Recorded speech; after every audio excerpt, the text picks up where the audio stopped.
Hello what's up everyone, welcome back to my channel commerce वाली। आज की इस वीडियो में हम एक न्यू चैप्टर स्टार्ट करने वाले हैं विच इज़ जनरल एंट्रीज। और क्लास 11th के लिए ये चैप्टर जो है ना बहुत ज़्यादा इंपॉर्टेंट है। इनफैक्ट ये चैप्टर बेस है अकाउंट का। So without wasting any time let just start the video. Please student थोड़ा कॉन्सेंट्रेट होकर सुनो, बाकी समझ में आ जाएगा। बहुत ईजी कॉन्सेप्ट लेकर मैं आपको समझाने के लिए ट्राई कर रही हूँ। सो जनरल क्या है? अब books of original entries. General entries करने से पहले आपको ये समझ लेना चाहिए कि जनरल क्या होता है। एक बुक्स ऑफ ओरिजिनल एंट्री होती है जिसमें ट्रांजैक्शंस की जाती हैं, ठीक है। अब जनरल एंट्रीज करने के लिए भी ना दो अप्रोच हैं जिसे हम बोलते हैं जनरल के अप्रोच। अब ये दो अप्रोच कौन कौन से हैं, ठीक है। अब ये दो अप्रोच हैं, एक है आपका ट्रेडिशनल अप्रोच और दूसरा है आपका मॉडर्न अप्रोच।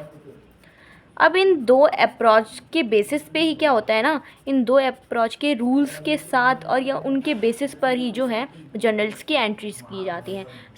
मैं बारी बारी से दोनों अप्रोच के बेसिस पे आपको समझाने वाली हूँ जनरल्स की एंट्री। दोनों में रूल्स अलग अलग हो सकते हैं बट जो एंट्रीज हो ना वो सेम ही होंगी, डोंट वरी। अब एक बार समझ लो, उसके बाद आपको प्रॉपरली जनरल एंट्रीज करने में कोई प्रॉब्लम नहीं आने वाली। अब अगर आप मेरे चैनल पे ओल्ड हैं तो आपको पता होगा कि मैंने जब सेकंड वीडियोस अपलोड की थी फर्स्ट चैप्टर की, तो उसमें मैंने क्या सिखाया था आपको, गोल्डन रूल्स बताए थे, ठीक है। वही गोल्डन रूल्स जो हैं उस टाइम जो मैंने आपको याद करवाए थे, वही गोल्डन रूल्स जनरल एंट्रीज करने के लिए मस्ट है। मतलब उन्हीं गोल्डन रूल्स के अकॉर्डिंग हम इस जनरल एंट्रीज को सीखेंगे करेंगे। अब वो गोल्डन रूल्स क्या थे? अगर आप न्यू हैं चैनल पे तो डिस्क्रिप्शन में लिंक है, आप पहले वहाँ पे जाके 5 मिनट्स की वीडियो से ज़्यादा लंबी वीडियो नहीं है, अब गोल्डन रूल्स के वीडियो जो है उसको देख सकते हो। और वहाँ उसके बाद इस वाली वीडियोस पर आओ, आपको आराम से समझ में आएगा। बट मैं यहाँ पे एक बार समझा दूँगी कि गोल्डन रूल्स क्या होते हैं, बट फिर भी आपको नहीं समझ में आएगा तो उसमें एक बार अच्छे से एक्सप्लेन किया हुआ है, आप उसको देख सकते हो। अब गोल्डन रूल्स क्या होते हैं? गोल्डन रूल्स क्या होते हैं? 3 टाइप्स ऑफ अकाउंट होते हैं, हमें पता है। Personal account, second one real account and third one nominal account. और इन 3 टाइप्स के अकाउंट जो हैं, पर्सनल, रियल और नॉमिनल, इनके बेसिस पे इनके ही टू रूल्स हैं और उन्हीं को हम बोलते हैं गोल्डन रूल्स। उनके बेसिस पे क्या होती है, जनरल एंट्रीज होती हैं। अब इनके रूल्स क्या क्या हैं वो देख लीजिए। पर्सनल अकाउंट का रूल क्या होता है? Receiver always debit and giver always credit. मतलब अगर आप रिसीवर, आपको अगर कोई चीज़ मिल रही है तो आप उसमें क्या करोगे, डेबिट। अगर आप गिवर हैं, आप किसी को कोई चीज़ दे रहे हो, गिवर हो, ठीक है, तो आप क्या हो जाओगे, क्रेडिट।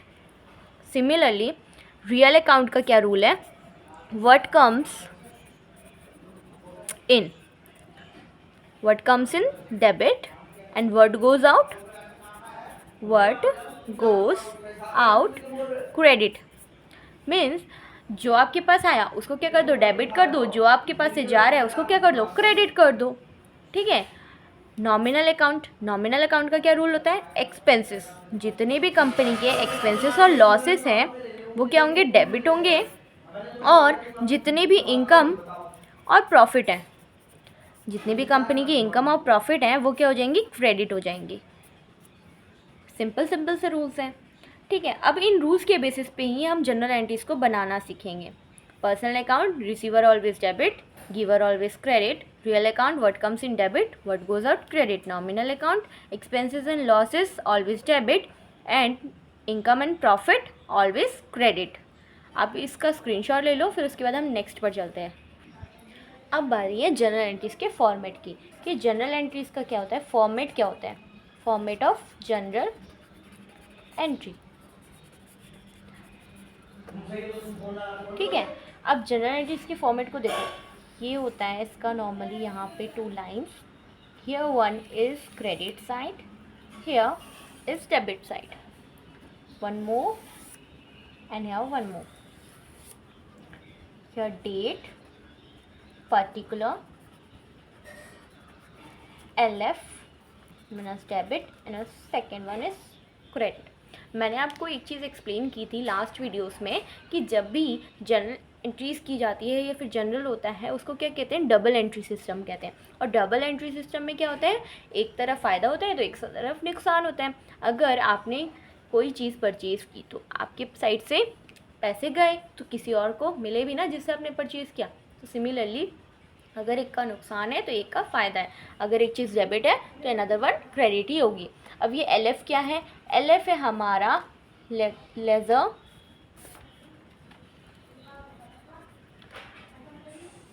फ्लो। ओके, अब इसका यहाँ पे पर्टिकुलर कोई रोल नहीं है। ये क्या होता है, जब हम लेज़र बनाते हैं ना तो उसमें जब हम एंट्रीज वगैरह करते हैं तो एक पेज पर तो नहीं आती वो काफ़ी सारे पेजेस पर आ जाती है। तो यहाँ पर जो है ना उस पेज का नंबर लिखा होता है कि लेज़र लिफो में पेज का नंबर डाल दीजिए कि इसके बाद ये नंबर है, इस पर्टिकुलर के बाद ये नंबर है, ठीक है। बट जनरल में यहाँ पे कोई रूल नहीं है, ये ब्लैंक रहता है। अब बारी आती है एंट्रीज़ करने की। अब यहाँ पे आप गोल्डन रूल्स जो मैंने आपको फर्दर भी एक्सप्लेन किए हैं और उससे पहले भी एक वीडियो बनाई थी, वो गोल्डन के रूल्स के बेसिस पे हम जो हैं ये जनरल एंट्रीज़ को करने वाले हैं।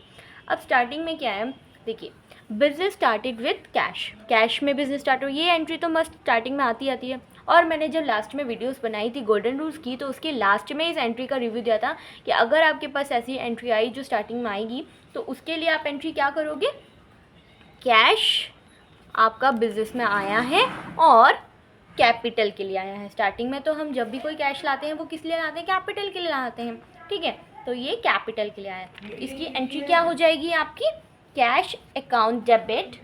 ये कब आया है, 1 मार्च 2019 में।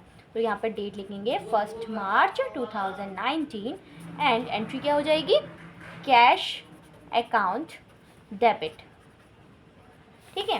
कैश अकाउंट डेबिट क्यों, क्योंकि यहाँ पे आप गोल्डन रूल्स को रिमेंबर करो। ये गोल्डन रूल्स क्या कहते थे, यहाँ पे मैंने गोल्डन रूल्स आपके लिए फिर से लिख दिए हैं जिससे प्रॉब्लम ना हो, ठीक है। गोल्डन रूल्स में क्या था कि what comes in debit and what goes out credit. अब हमारे पास क्या आ रहा है, ठीक है, कैश आ रहा है तो कैश को हम डेबिट कर देंगे और क्यों आ रहा है, टू कैपिटल अकाउंट।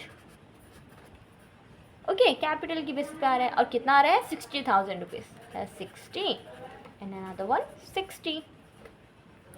अब मैंने गोल्डन रूल्स समझाने से पहले या फिर जब वीडियो में समझाया था तो एक चीज़ नोट डाउन कराई थी, वो क्या है, वो है नरेशन लिखना।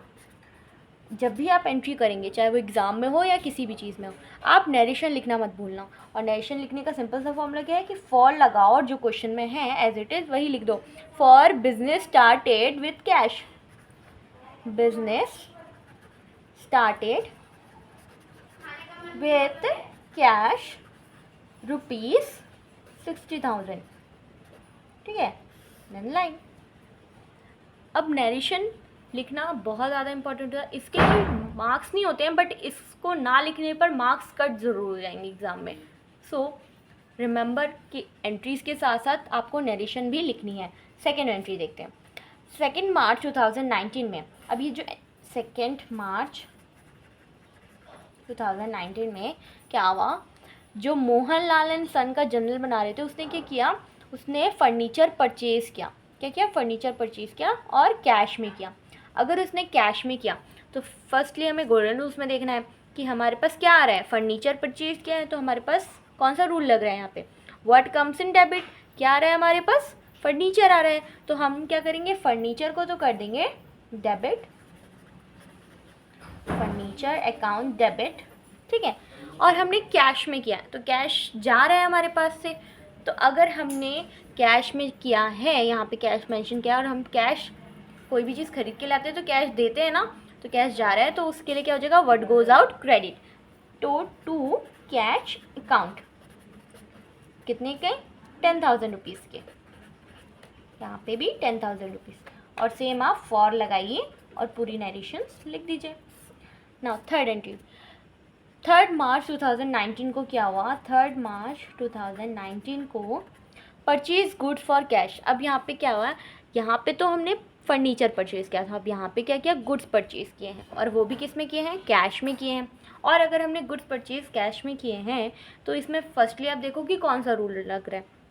अब यहाँ पे देखो, receiver always debit, giver always credit. अब हमने क्या किया है, रिसीव किया है कोई चीज़, यस हमने क्या किया, गुड्स रिसीव किए हैं, ठीक है। और हमारे पास से क्या गया है, व्हाट गोज आउट क्रेडिट। अब इसमें कोई ये नहीं है कि किसी भी एंट्री में आपका पर्सनल रूल का भी रूल लग सकता है, आपका रियल अकाउंट का भी रूल लग सकता है, वो डिपेंड करता है। आपको थोड़ी बहुत स्टार्टिंग में कन्फ्यूज़न होगी, बट अगर आपका कॉन्सेप्ट, आपको गोल्डन रूल्स अच्छे से याद है ना, और आप समझ कर एंट्रीज कर रहे हैं, तो आपको कोई प्रॉब्लम नहीं होगी। सो यहाँ पे देखिए, जैसे अगर फर्नीचर लिख रहा है, जब फर्नीचर लिखा हुआ था, कोई चीज़ लिखी है, पर्टिकुलर नेम मेंशन किया हुआ है, तो उसमें तो हमारा वही अकाउंट बन जाएगा। बट यहाँ पे गुड्स मेंशन किया है, यहाँ पे गुड्स अकाउंट, तो गुड्स अकाउंट कोई अकाउंट नहीं होता, ठीक है। तो उसके लिए हम क्या करेंगे, जो चीज़ हमने परचेज़ किया, यहाँ पे परचेज वर्ड आ रहा है, तो उसका एक अकाउंट बनाएंगे कि हमने कोई चीज़ परचेज़ की। अब गुड्स में कुछ भी हो सकता है, कोई भी चीज़ हो सकती है, कुछ पता थोड़ी है कि क्या चीज़ लेकर आए, तो हम नॉर्मली क्या लिखेंगे, परचेज़ अकाउंट लिखेंगे। बट हमारे लिए पास क्या है, हम परचेज़ अकाउंट को क्या करेंगे, डेबिट करेंगे या क्रेडिट करेंगे। रिसीवर है, हम क्या कर रहे हैं, रिसीव कर रहे हैं, और कैश हमारे पास से जा रहा है, तो इसमें ये वाला रूल लग जाएगा कि अगर हम रिसीवर है तो रिसीवर ऑलवेज डेबिट होता है। और रिसीवर में क्या लिखेंगे, हम परचेज़ का अकाउंट बनाएंगे, परचेज़ अकाउंट डेबिट टू। अब हमारे पास क्या है, कैश जा रहा है, तो व्हाट गोज़ आउट, क्रेडिट। देखो यहाँ पे क्या हुआ, यहाँ पे फर्स्ट में परचेज़ अकाउंट डेबिट किस वाले रूल से हुआ, पर्सनल अकाउंट के फर्स्ट रूल से, रिसीवर ऑलवेज डेबिट। और सेकेंड एंट्री किस चीज़ से हुई, what goes out, real account के सेकेंड रूल से। सो इस चीज़ का ध्यान रखना कि कौन सा रूल यूज़ हो रहा है। अब यहाँ पे आप नरेशन लिखिए फॉर लगा के, सेम एज इट इज़। कितने की हुई थी आपकी, 25,000 रुपीज़ की। Okay, now brought goods from Kamlesh. 5 March 2019 में क्या हुआ, हमने गुड्स परचेज़ किए कमलेश से। अब यहाँ पे एक चीज़ नोटिस करने की है, देखो जब यहाँ पे लिखा हुआ था कि फर्नीचर परचेज़ हुआ कैश में, ठीक है, यहाँ पे कैश मेंशन कर दिया गया था, बट यहाँ पे क्या हुआ, गुड्स परचेज़ हुए हैं। सिमिलरली गुड्स यहाँ पे परचेज़ हुए थे, कैश में किया गया था, बट यहाँ पे गुड्स जब परचेज़ किए गए तो यहाँ पे क्या गया, नेम आ गया कमलेश का, ठीक है। तो यहाँ पे इसको एक अंडरस्टैंडिंग वाली चीज़ें हैं कि जहाँ पे कैश नहीं लिखा हुआ है, किसी का नेम लिखा हुआ है, किसी भी पर्सन का, फिर या डेबिटर का या क्रेडिटर का, जिसका भी नेम लिखा हुआ है, तो उसमें अंडरस्टैंडिंग ये होती है कि ये जो एंट्री है या फिर ये जो ट्रांजेक्शन्स है वो ना कैश में नहीं हुई है, वो किस में हुई है, क्रेडिट में हुई है। वो किस में हुई है, क्रेडिट में हुई है। और क्रेडिट मतलब उधार में। इसका मतलब क्या है कि हमने गुड्स तो खरीद लिए हैं कमलेश से, बट उसको अभी तक पैसे नहीं दिए, और अगर हमने पैसे नहीं दिए तो हमारा कैश नहीं गया अभी तक, तो उसकी एंट्री कैसे होगी वो देखते हैं। फर्स्टली इसमें रूल्स कौन सा लग रहा है, brought goods from Kamlesh. Kamlesh से क्या हो रहा है, गुड्स खरीदे जा रहे हैं, तो रिसीवर है, ठीक है, हम गिवर तो नहीं है, परचेज हो रहा है तो रिसीवर है, तो रिसीवर ऑलवेज डेबिट होता है। तो यहाँ पे हम कौन सा एंट्री लिखेंगे, परचेज किया गया था, परचेज्ड अकाउंट डेबिट, ठीक है। अब यहाँ पे कमलेश लिखा है, क्रेडिट में किया हुआ है, तो कमलेश हमारा क्या हो गया, जिससे हमने उधार में सामान खरीदा था, ठीक है। तो अब हम क्या लिखेंगे यहाँ पे, गिवर ऑलवेज क्या होता है, जिसने हमें सामान दिया वो क्या हो जाएगा, क्रेडिट। जब हम सामान लेकर आए, जो हमने चीज़ रिसीव की वो क्या थी, डेबिट, जो गिवर था वो क्या हो जाएगा, क्रेडिट। अब देखो इसमें ये है, पर्सनल अकाउंट के ही दोनों रूल लगे हैं। फर्स्ट, उससे पहले वाले में जब हमने ये वाली एंट्री की थी, purchase good from for cash, तो उसमें पर्सनल का एक रूल लगा था और रियल का एक रूल लगा था, बट इस वाले में पर्सनल के ही दोनों रूल्स एग्री कर गए कि गिवर ऑलवेज क्रेडिट। तो यहाँ पे क्या हो जाएगा, to Kamlesh account, similarly 15,000। I hope आपको चीज़ें समझ में आ रही होंगी। और हाँ, यहाँ पे नरेशन लिखना मत भूलना, जो कि मस्ट होती हैं। अब हम नेक्स्ट एंट्रीज देखते हैं। Paid cash to Kamlesh. अब क्या हुआ है, कमलेश को जो है कैश पेड हो रहा है। अब कमलेश को जो अमाउंट है वो पेड हो रहा है। अगर अमाउंट पेड हो रहा है, कैश पेड हो रहा है, तो हमारे पास से क्या कैश कम हो रहा है। हम क्या है, गिवर है, हम रिसीवर तो नहीं, अब तो हम दे रहे हैं ना, तो हम गिवर है, तो गिवर क्या हो जाएगा, क्रेडिट हो जाएगा। और अगर गिवर क्रेडिट हो जाएगा तो हम डेबिट किस चीज़ को करेंगे बताओ, हम जो डेबिट करेंगे वो अपने कमलेश को करेंगे। क्यों, क्योंकि रिसीवर जो है, रिसीव कौन कर रहा है, कमलेश कर रहा है, तो इसीलिए यहाँ पे भी पर्सनल अकाउंट के दोनों ही रूल आ जाते हैं। उसमें है 10 मार्च 2019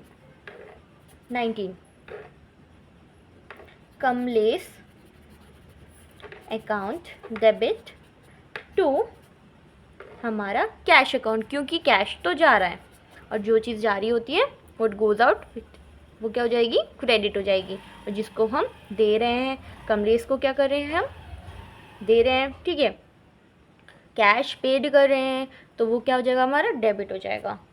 कितने से, 15,000 रुपीज़ से। वही अमाउंट जो हमने उधार में लिया था वो हमने उसको वापस कर दिया। अब आपको समझ में आएगा कि फ्रॉड करने के टाइम कौन कौन से रूल्स लगे थे, और जब उन्हें पेड कर दिया कैश तो कौन कौन से रूल्स लगे, ठीक है। नाउ लास्ट की 2 एंट्रीज देखो। Paid rent from for office. अब क्या हो रहा है, रेंट पेड हो रहा है ऑफिस में। अब पहले तो मैं यहाँ पे इसका एज इट इज़ क्या बना लूँगी, format, particular LF, debit side and credit side. Paid rent for the office. अब यहाँ पे क्या हो रहा है, रेंट पेड हो रहा है। अगर रेंट पेड हो रहा है तो इसमें कौन सा अकाउंट आ जाएगा, या फिर कौन से अकाउंट का रूल आ जाएगा। ये रेंट क्या है हमारे लिए, बताओ। रेंट हमारा क्या है, एक्सपेंसेस है, ठीक है। जो भी हमारे खर्चे हैं, हम किसी बिल्डिंग में रह रहे हैं, उसका रेंट पेड कर रहे हैं, तो वो हमारे लिए क्या है, एक्सपेंसेस है। तो इसमें क्या हो जाएगा, नॉमिनल अकाउंट का रूल आ जाएगा। तो रेंट क्या हो जाएगा हमारा, rent all the expenses and losses are debit. तो रेंट अकाउंट डेबिट हो जाएगा हमारा, रेंट अकाउंट डेबिट। अब यहाँ पे क्या जा रहा है, paid rent for the office. Office में हो रहा है तो ऑब्वियसली बात है कैश में पेड हो रहा होगा, तो टू कैश अकाउंट। अगर कुछ नहीं भी लिखा हो तो हम यही मानते हैं कि कैश में पेड हुआ होगा। बट अगर नेम आ जाता ना यहाँ पे, तो कैश में नहीं तो क्रेडिट में। अगर किसी का नेम आ रहा है तो आप क्या करोगे, उसको क्रेडिट में लोगे। बट यहाँ पे नेम नहीं आ रहा है, यहाँ पे ओनली लिख दिया है कि rent paid for the office है, तो हम एज्यूम कर रहे हैं कि वो कैश में ही दिया होगा, ठीक है। तो 1,000 रुपीज़ यहाँ पे और 1,000 रुपीज़ यहाँ पे ना। सेकेंड, कमीशन पेड हो रहा है। सिमिलरली अगर कोई चीज़ पे कमीशन हमें देना था तो वो कैसे हो जाएगा, 22 मार्च में कमीशन हमें पेड हो रहा है। तो कमीशन हमारा क्या है, बताओ। हमें कमीशन पेड किया है, रिसीव नहीं हुआ है, पेड किया है, तो कमीशन भी हमारे एक तरीके से लॉस में चला जाएगा। तो commission account debit, account debit to cash account, कितना, 2,000 रुपीज़। अब यहाँ पे ही एक चीज़ अगर मैं आपको चेंज कर दूँ, इस पेड की जगह क्या कर दूँ, रिसीव कर दूँ, कि हमें कमीशन जो है रिसीव्ड हुआ है। तो अगर हमें कमीशन रिसीव्ड होगा तो किस चीज़ में होगा, कैश में होगा, ठीक है। तो हम क्या करेंगे, कैश अकाउंट डेबिट, ठीक है। और क्या लिखेंगे, अगर हम पर्टिकुलर नेम दिया होता तो हम उसका नेम लिखते हैं, बट अगर नेम नहीं दिया है तो हम क्या लिखेंगे, to commission account 2,000 rupees. I hope आपको सारी एंट्री समझ में आई हो। अगर आपको नहीं भी आई तो एक बार आप वीडियो को जो है ना फिर से देखो, दोबारा रिपीट करो, क्योंकि ये ना बेस है तो आपको अच्छे से समझना ज़रूरी है, मस्ट है। सो इसका सेकंड पार्ट बहुत जल्दी आने वाला है। Keep watching. Thank you everyone. Please like, subscribe and share.